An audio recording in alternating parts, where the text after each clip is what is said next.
Anger management. This is such a beauty because the mistake is already in the name. There is no such thing as anger management. When people say they want to manage an emotion, including anger, for example, it usually means that they think they can take a rational approach, which is understanding where the emotion comes from, in this case, the anger. And then when you notice that it comes up and it appears, you can regulate it by just knowing about it, by realizing it, and making the decision to not get angry. And this approach doesn't work.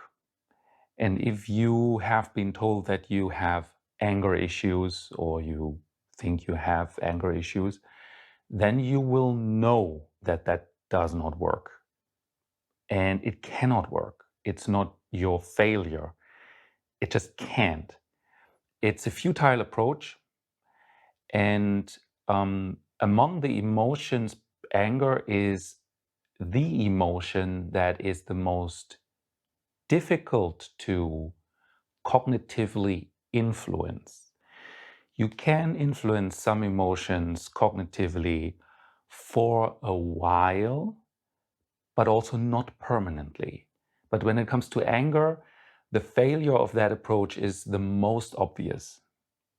Since it's the nature of anger to get into a specific mode of automatic, quick reactions and outbursts that were usually designed to protect you. So it is the nature of anger to get a tunnel vision. So when you are in it, this rational approach will fail even more so. But a rational approach to any emotion is futile. Just when it comes to anger, it is more obvious. Now, what I'm proposing to you is the idea of not managing the anger cognitively, rationally, but to process the anger in a way that your emotional structure changes. Now, what's our emotional structure? I prefer this term emotional structure because it gives us an idea like the following. We imagine we are made up of a way to react to certain experiences that come from the outside. You see something, you experience something, and then you will produce a reaction, which includes emotions in most cases. And the way you react to these things is basically your emotional structure. And this emotional structure is not how you think about things. It's not your idea about things. Because you can make big plans like, okay, next time XYZ happens, next time your partner, your life partner says something to you, you make the big plan, oh, I will then, instead of getting angry, I will then do XYZ. And you, me, and every other human being on the planet literally is proof that that does not work. It will not work that way. If it's something minor, something tiny, yeah, it might work. But for anything that has more profound roots and leads to what then people would call anger issues, so a repetitive pattern that is notorious, that really impacts your life and really has a negative impact on your quality of life, because you realize, that reaction is inadequately strong towards what's actually happening. I'm not really only reacting to what's happening, I am reacting because it is the way I am now. You know that. Then you can say, all right, I might want to work on that. I have an anger issue, which is just a label and doesn't really help much. But okay, that's why you're here. Maybe that's why you're listening to this. So the first result from this, the first takeaway is the cognitive approaches, no matter how sophisticated and logical they sound, and oh, that's a great idea. I mean, of course, when you're calm, it all sounds like a fantastic idea, but the moment you get into it, it will not be possible. It really will not be possible to stop it then. So the only chance you have, but the best chance you have, is to change your emotional structure in a way that anger might come up, but it will not be as strong. Because if your reaction to situations has an anger level from 0 to 10 of, say, 7, 8, 9, it is a big deal to already reduce that to 5, 6, or 7, you know. So here we come into, making goals that are achievable, etc., etc. But it makes a huge difference for yourself and also for your environment if your anger is brought down from 8 to 5. Another point about anger is that from my perspective, anger is one of the easiest emotions to work with. And that might sound surprising and might even be frustrating to hear because, if anger has such an impact on your life, and now I'm saying it's the easiest emotion to work with, or one of the easier emotions to work with, you might be, okay, all right, okay, dude, okay, what are you talking about? Why do you say that? I say that to, instill hope, because with the right techniques, it's really not difficult to work on the anger. It's simple, it's effective, and that's why I really like to work on anger with people. Whenever anger comes up, I'm like, okay, that's going to be a simple one. The technique I almost always use when anger comes up is bilateral processing.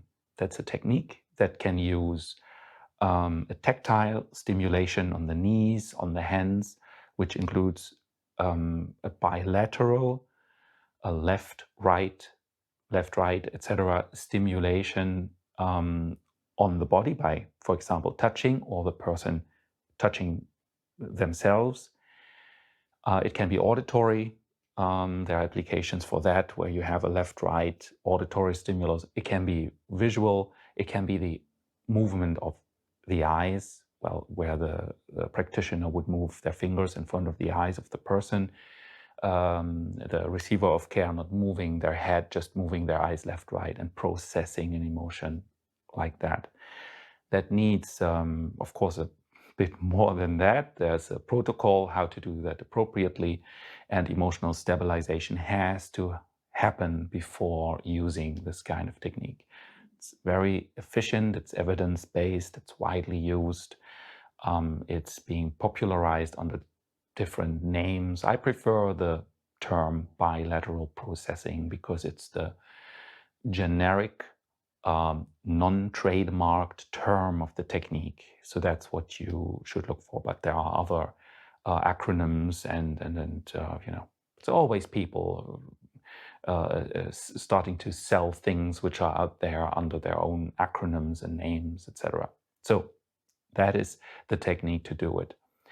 Now, when you have been dealing with anger over a longer time, usually decades, your whole life, you will already know that there was a cause for the anger. Usually in childhood, we were hurt in childhood, experienced things, and then later in life, getting angry was a way to cope with that, to cope with the unprocessed pain, and that was then triggered whenever, something happened where we felt, okay, we might, where our emotional structure produces anger. It's just a simple fact of life that you just do that now. It's not an idea that makes you do it. And in the same way, it's not an idea that will help you not do it. I mean, maybe if you have lived a couple of decades already, you will say, yeah, it's gotten better. Well, great. But if it keeps getting better at that pace, you have to become 150 until maybe it's on a level where you really would say, okay, I'm over that. I'm not reacting like this anymore. So just sitting it out and waiting and thinking about it is really just not an option for most people who want to live their life differently. So you need a targeted approach and purposeful action in order to change that. Now, if someone wants to work on anger, that person has to be trained to work on psychological trauma, on emotional trauma. Why is that? Well, as I said, the root cause of the anger usually is the pain in childhood, usually. And without processing that, there is no chance to permanently change your emotional structure, because the way it goes, you start processing bilaterally the actual anger. And then what you will produce in the process is the emotions that you actually would need to process, the emotions that are behind the anger, the emotions that are being covered up by the anger. And you will have to go through that with the proper techniques. So you see, it is really not so much about the anger. The anger is just the symptom. The actual work is working on what is behind that. So you need somebody who can do that with you. And again, a cognitive, rational approach will here regularly fail you and let you down. It's just not the right way to approach it. It's futile. And if people still attempt that and do that and sell anger management courses, information, and whatnot, where that is taking place, well, this is a little bit like, I don't know, selling certain workout tools on TV, where you're just giving that to people and people buy it and then they use it once and then they put it away, and some fancy toy, but it doesn't really get the job done. And it's the same here. You can sell that because, yeah, people are in need and suffering from that, and it won't do much. But you can then blame the user. You're like, oh, yeah, you haven't used it.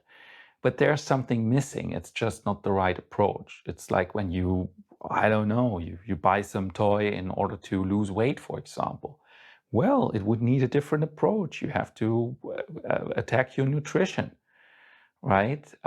So it's in the same way, this notorious myth of, well, you have to manage your anger, and you should look at it like this. And whenever the anger comes up, you should do it won't work, and the proof is there. It's everybody.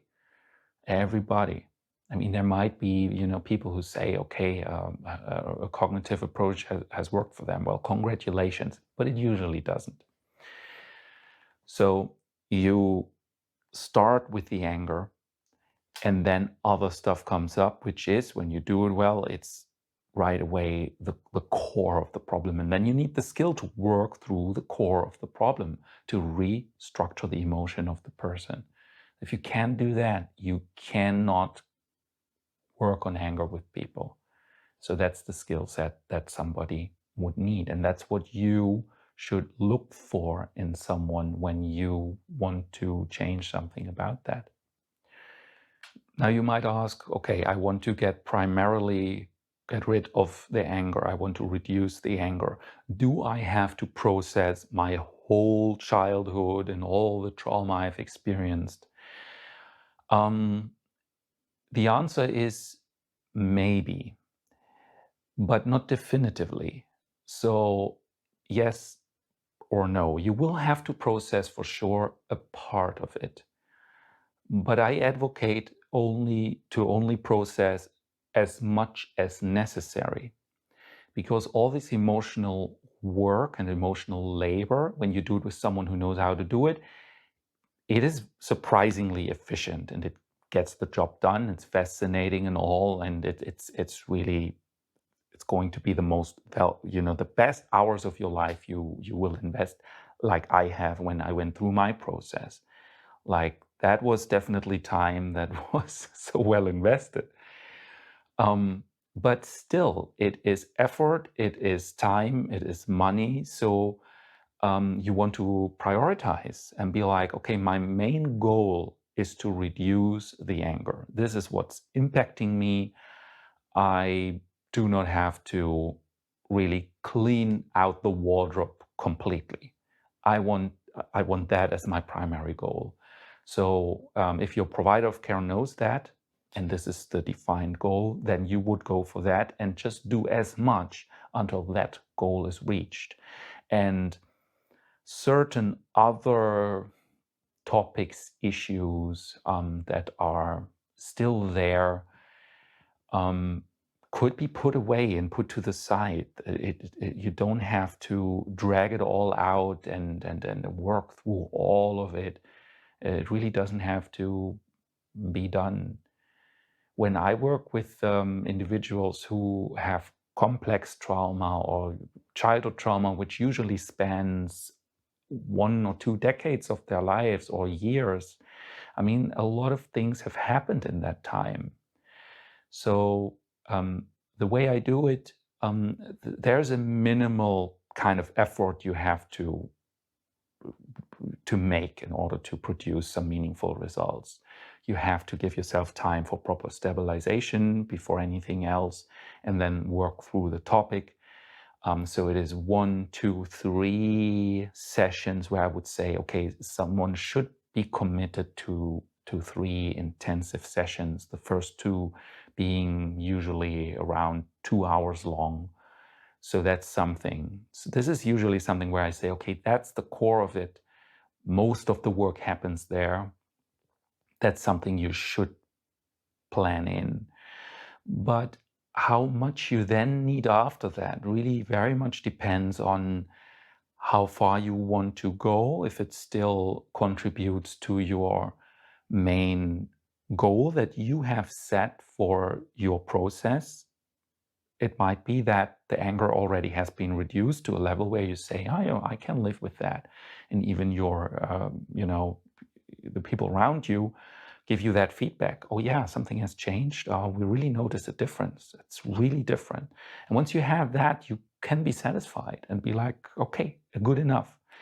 This is why I only schedule session by session from a certain point. The first 3, 4 sessions, I'm saying, let's make that a regular thing so that you do not have to ask for a session, and you can also plan your budget and your time. This is what you are going to need. But after that, it usually becomes the decision of the receiver of care. And I'm sometimes touching base, checking in, and okay, how's it going? Are you doing the exercises that how's that working out? Do you have any results you want to talk about? Sometimes it's just this touching base and just having a quick check-in, and it's usually written nowadays, on a messenger, and you can just say, okay, how's it going? Okay, no, it's going fine, I'm doing very well, da, da, da, da, or not. And then you can make a decision together. Okay, do you need me?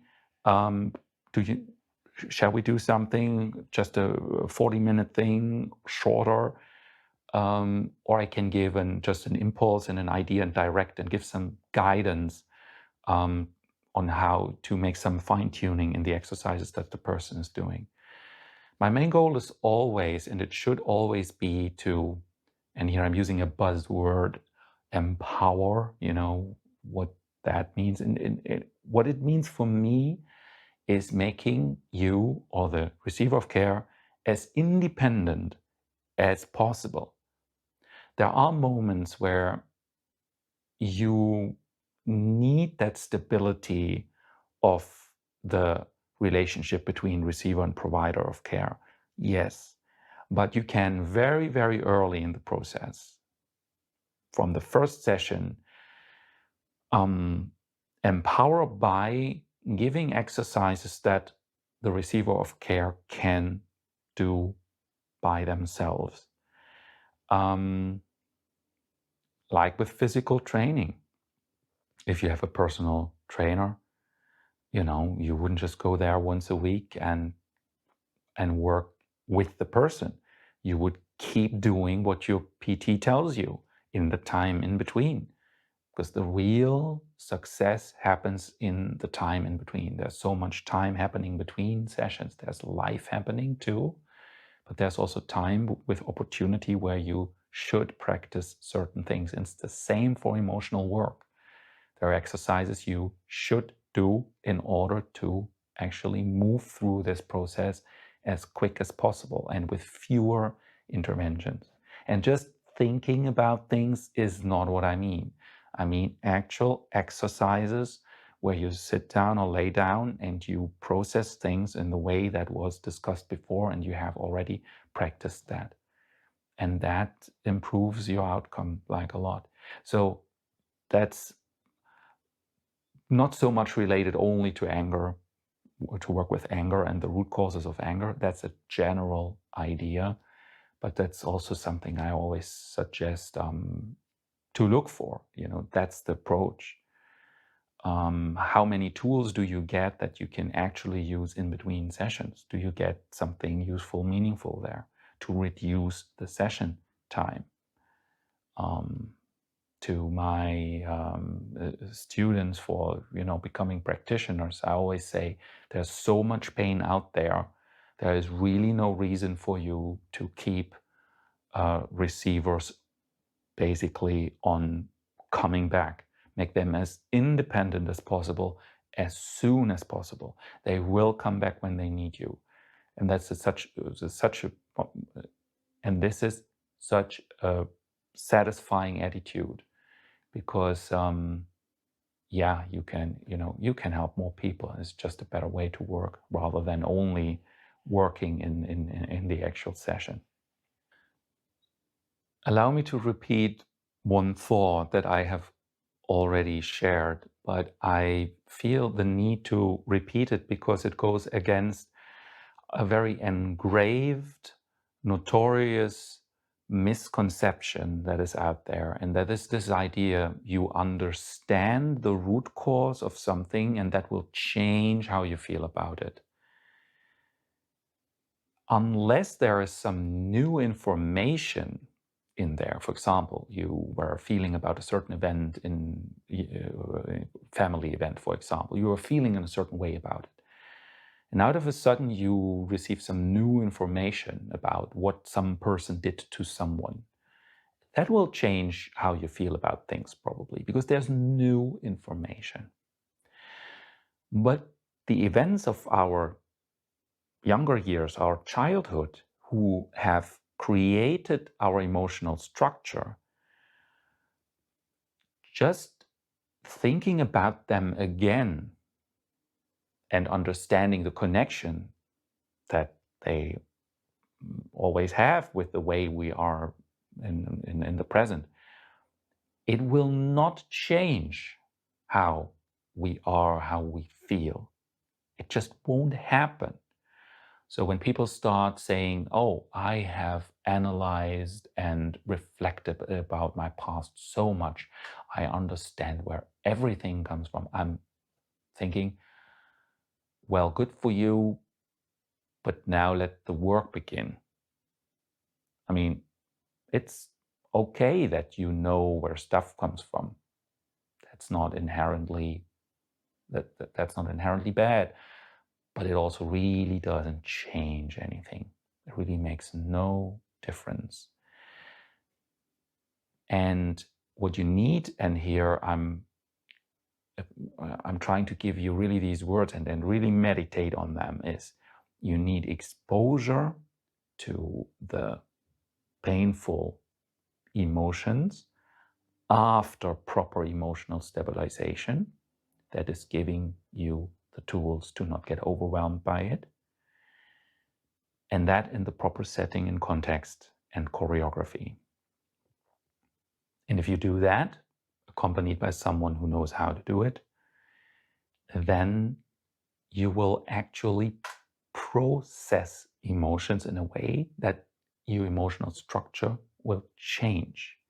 Your way of feeling about things will slightly but profoundly change. And that's what we're looking for. And that's the only goal worth achieving, so to speak. If that does not happen in a process with someone, nothing has happened. That has to happen. And that will then serve the goal you are having. And interestingly, people set a certain goal, and by making that change on a deeper level, on an emotional level, on the level of their emotional structure, other things will change too. So you cannot only work on the anger. You will also always affect other issues, and that's a good thing, because the anger might be the thing that's troubling you most. That's the thing that is most impacting your quality of life and annoying you and others. But once you have reduced that, okay, there might be then something else. And I'm not implying that that then will be a never-ending story. No, it's already great, you make that shift. But the work will also change other things that are maybe, neurotic, and you thought is just who you are. Deep work will always impact different areas of your personality, of your life, and of the way you emotionally react, because these things are always connected. So you will have noticed that I am not giving you a beautiful speech very eloquently of what are the root causes of our anger. You know all that. You know all that. It really does not change much. And in a way, all these so-called experts and the smart people who explain you so well where your anger is supposed to come from, I mean, yeah, good for you. You figured that out. Pretty easy. That is the easy part, just talking about the anger. The actual real deal is assisting people working through it. That's the real deal, and that's worth our time. So let's do that. And I mean, I'm through it.